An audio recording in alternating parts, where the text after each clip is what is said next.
ازيكم عاملين ايه؟ الحمد لله. انتوا كويسين؟ اوكي، انتوا عارفين انا جاي ليه النهارده؟ ليه؟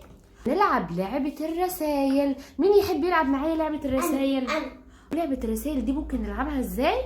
ازاي؟ كل واحد هيقول الرسايل اللي نفسه يوصلها للناس اللي حواليه والتاني يوصلها لهم، اتفقنا؟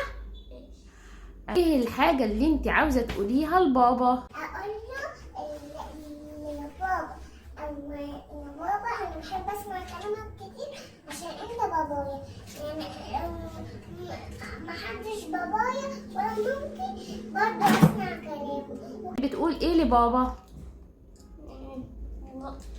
ازيك؟ ازيك يا وزة؟ الحمد لله. عاملة ايه؟ الحمد لله.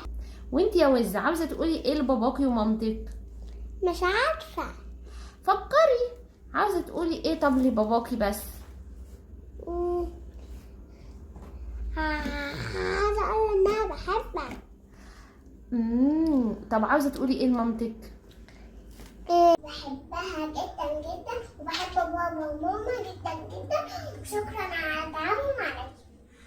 هما كمان بيحبوكي جدا جدا جدا جدا جدا. نفسك تقولي ايه لاختك؟ انا نفسي اقول لاختي ان انا زعلانه منها شويه بصراحه، لان هي عملت موقف ضايقني منها، فانا بطلب منها ان هي بعد كده ما تضايقنيش وتحترم مشاعري وتعمل الحاجات اللي انا بحبها.